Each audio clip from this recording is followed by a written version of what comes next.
એક પ્લેનમાં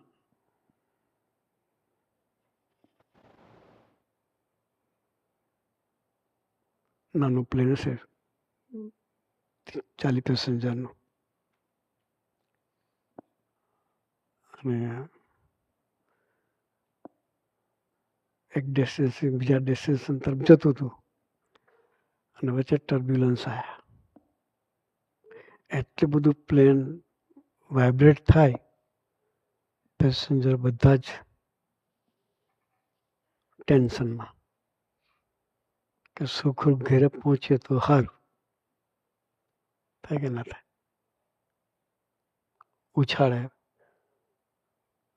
ઇન્ડિયામાં છે ને પેલા બસો હોય ને, કાચા રસ્તા હોય, પાછલી સીટે બેસે એને ખબર પડે બસની સુખ. એવું પ્લેન હવામાં ચાલે. અમારે અનુભવ થયો તો જનકભાઈ બધા હતા, બિપિનભાઈ નરસિંહ હતા. ત્યાંથી આવતા હતા આપણે પીઆઈથી એડમિન્ટન જતા હતા, અને એકદમ ટર્બ્યુલન્સ આવ્યું, બધાને ઉછાળ્યા બરાબરના. અમારી જોડે ઠાકોરજી હતા એટલે અમે નિશ્ચિંત હતા. ખાનગીના છે.